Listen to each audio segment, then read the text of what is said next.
I've got Brad Garlinghouse talking about RLUSD, also some big updates around XRP you don't want to miss. Let's get into the information. I'm Crypto Sensei. This is actually a newsflash here. So the newsflash is the SEC Director of Enforcement now under scrutiny for corrupt practices. I said it, the SEC should be banned forever. They're just after their own pockets, not fighting for their interests. So there is some corruption happening at the SEC at the highest levels, right?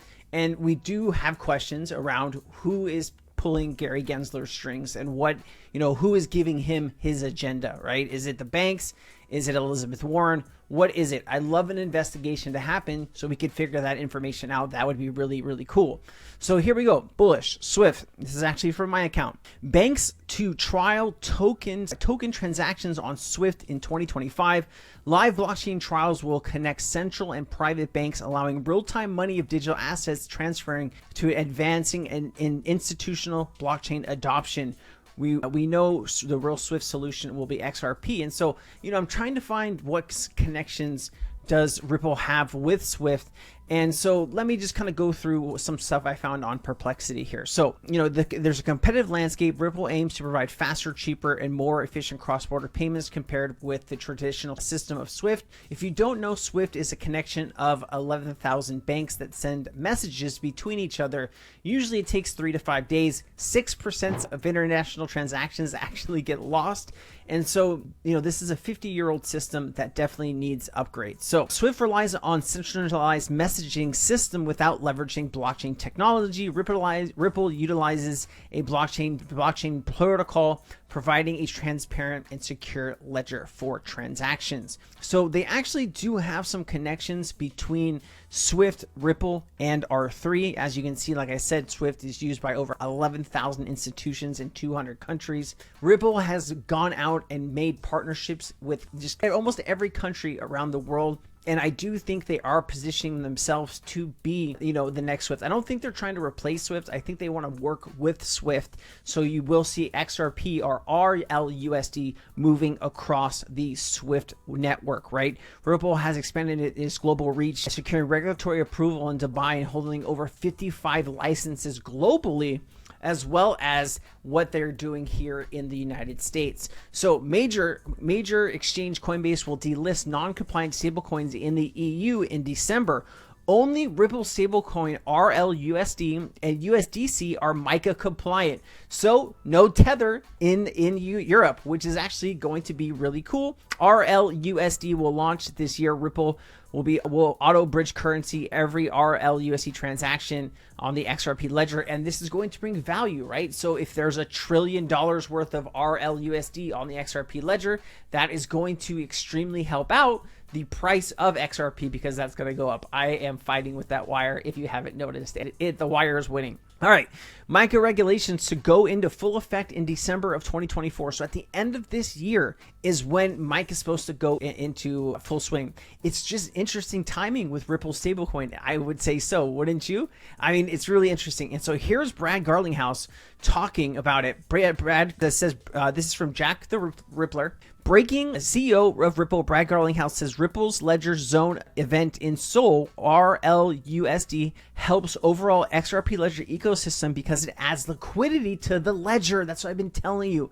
And so banks, I think banks are going to go to Ripple and say, I want to create my own stablecoin. How can we do this? And they're going to create it on the XRP Ledger. Imagine bringing over trillions of dollars, right? Like how much money is in the biggest banks in the world as far as dollar wise, right? So you have JP Morgan Chase, they have $600 billion, Bank of America $300 billion, Industrial Commercial Bank of China $265 billion. You have another bank in China that has $219 billion, but also a Ripple partner, Wells Fargo, $191 billion. Imagine adding that to the ledger and what that would do to the XRP ledger. Let me play this clip. Institutions, I think, sets up or RLUSD or Ripple USD for success. And again, we think it helps the overall XRP ecosystem because it just adds liquidity on Ledger. So we're excited about that. We are very close to, I think earlier today, somebody asked me for a timeline. I just said weeks, not months. Weeks, not months. Because, but we're getting there pretty quickly. And we just want to make sure we launch with kind of full regulatory oversight out of the gates to keep everybody happy. Institutions to keep everybody sets happy. Up. Yeah, like the SEC, right? Here you go from Good Morning Crypto. Petition for XRP holders, stop the SEC's unnecessary and frivolous appeal in the Ripple versus SEC case. You can actually click this link. Just always be careful with the links online. I do think Good Morning Crypto, 24,000 followers. I don't think this person is a scammer. So just always double check, this before you start clicking on random links on Twitter, please. Just in, the Federal Reserve has officially designated XRP as a digital asset for payment transactions within the FedNow system. If you're not aware, the FedNow system is the new system, the instant payment system for the United States. We've been talking about this for years, guys. And if you go back and watch my videos, I talk about FedNow and the Ripple connections. It's all there. I'll say it again. They want to kick you off the bus. Like right now, I think is the final shakeout. The platform is undergoing a pilot phase with over 120 organizations taking part, including recent additions to U.S. Bank Exchange and various payment providers, such as solution providers. Ripple, a prominent provider of cross-border payments, open source distributed ledger technology for financial transactions, may be included in amongst the fintech companies that FedNow will utilize. Additionally, XLM Seller, a blockchain-based payment network that offers quicker and more effective method executing global payments, might also be among the companies. So great news for Stellar. BRICS and Japan might be adopting XRP regardless of the SEC appeal. And Ripple put this out. Ripple's end-to-end payment solution is now live in Brazil. Learn how our new partnership